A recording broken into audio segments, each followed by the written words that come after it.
back, YouTube. Today I'm going to walk you through what you need to do when your weight loss stops or stalls. But here's things we can do. Let me put them down. So obviously, as we've spoken about before, taking in calories and expending calories are going to be the two things that are going to make a difference to our energy balance.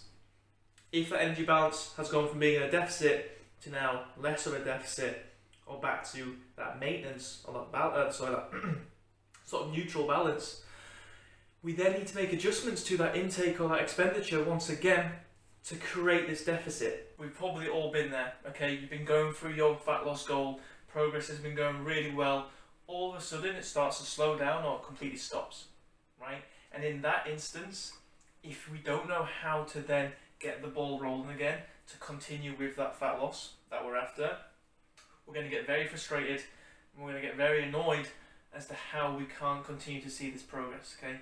And we might feel like there's nothing we can do, and we might feel like that's the end of our goal and we can't progress any further.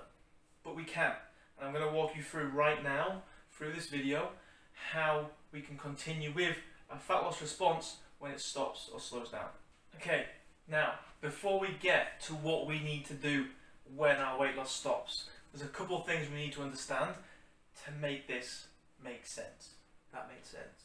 First and foremost, we need to understand that we have to be in a calorie deficit to drop body fat, okay? So we have to be making sure that we're burning or expending more calories than we're taking in, okay? If we're burning more calories than we are taking in, we're going to be in a calorie deficit and we're going to be getting a fat loss response. Which then means if at some point our weight loss slows down or stops, what has happened is that our calories out and our calories in have now matched each other, okay? So calories, we were burning or expending more calories than we were taking in, but if our weight loss stops or stalls, that is no longer the case. And for whatever reasons, which I'm going to walk on to in a minute, our calorie intake is now matching our calorie expenditure. Now we're at what people like to call maintenance, okay? Maintenance where you are no longer losing weight, nothing's changing, you're at that energy balance. Okay, so reasons as to why the changes to our intake and our expenditure will occur, and therefore we're no longer in a deficit and we're at that sort of neutral energy balance or maintenance, right? Now, one of the things that might be happening before we talk about what's on the board here, don't look at it, don't look at it. One of the things that might be happening is that we've simply slacked on our tracking or consistency with how much we're taking in food-wise and how many calories we're expending, how much activity we're doing, okay? And if we've slacked on it, we might, without really knowing or being aware, have resulted in burning less calories, doing less, and taking more food in, okay? And if that's a simple case, then we just need to regain control and accuracy with those two things and ensure that we're then taking in less calories or we're back to the same levels of expenditure as before, okay? However, if that's not the case and we have been still tracking these things, we're still accurate with them, we're still consistent, and we're sure that, well, hey, we were in a calorie deficit before doing these things, why not now? Let me walk you through it. Changes will occur that you might not really be aware of, called or known as metabolic adaptations. Big sexy word. All this essentially means is your body will kind of try and almost fight against being in a calorie deficit, right? Ideally, your body will just likely want to sit at maintenance, okay? Because it's comfortable, it's easy, right? It's nice. So your body might try and fight against being in a calorie deficit a little bit, okay? Now, the things that you might not be aware of that might be happening are things such as you might find yourself sitting down more or leaning more, okay? You might find yourself, energy levels might be a little bit lower.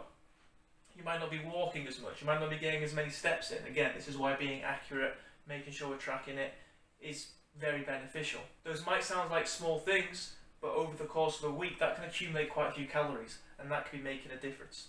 You might be accidentally snacking on things a little bit more because hunger and cravings, because of metabolic adaptations, might be a little bit higher, okay? And if you're not being on the ball with it, you might be picking up the odd thing here and there and eating it without realizing. Again, little things like that over a week can accumulate a lot of calories and make a difference to that energy balance.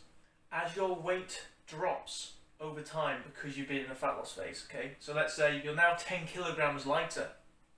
Because of those changes in weight, what that actually does is one, it actually reduces your calorie needs a little bit, and secondly, actually reduces the amount of calories you might be expending in stuff like steps, okay, daily activity, because you actually weigh less, your body's having to shift less weight. And again, little changes like that, if we're not aware of it, can actually accumulate and make a difference to that energy balance. So when metabolic adaptations like that occur, and we're not necessarily aware of it, or we're not making changes, adjustments for it, which I'm going to come on to in a minute, we can potentially come out of this deficit, or at least reduce this deficit to the point where now weight loss, fat loss has slowed down or stopped. So here's what we do. Come with me. Oh, hey. Yeah, so, making adjustments to counter those metabolic adaptations. I've just got some frosted flakes. They're cracking. But here's things we can do. Let me put them down. So obviously, as we've spoken about before, taking in calories and expending calories are going to be the two things that are going to make a difference to our energy balance. If that energy balance has gone from being in a deficit to now less of a deficit, or back to that maintenance, or that sort of neutral balance, we then need to make adjustments to that intake or that expenditure once again to create this deficit, okay, back to where it was previously. So what we need to do is either reduce intake and put the frosted flakes down, or increase expenditure by, let's say, an extra 2,000 steps a day. Come back up with me. So then once we start making those adjustments to our intake and expenditure, we're now recreating or putting ourselves back in to this deficit where calories out are higher than our calories in. And then we will get back to seeing this fat loss response that we're after and getting that progress that we're after.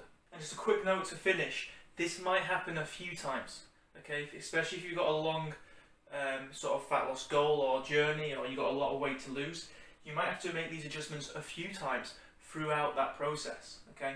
So be aware of that. But there you have it. Hopefully you found this helpful. If you did, please do drop a like. If you have any questions throughout this, throw them down below. If you haven't already, please subscribe. You'll be an absolute legend. Take care, and I'll catch you on the next one.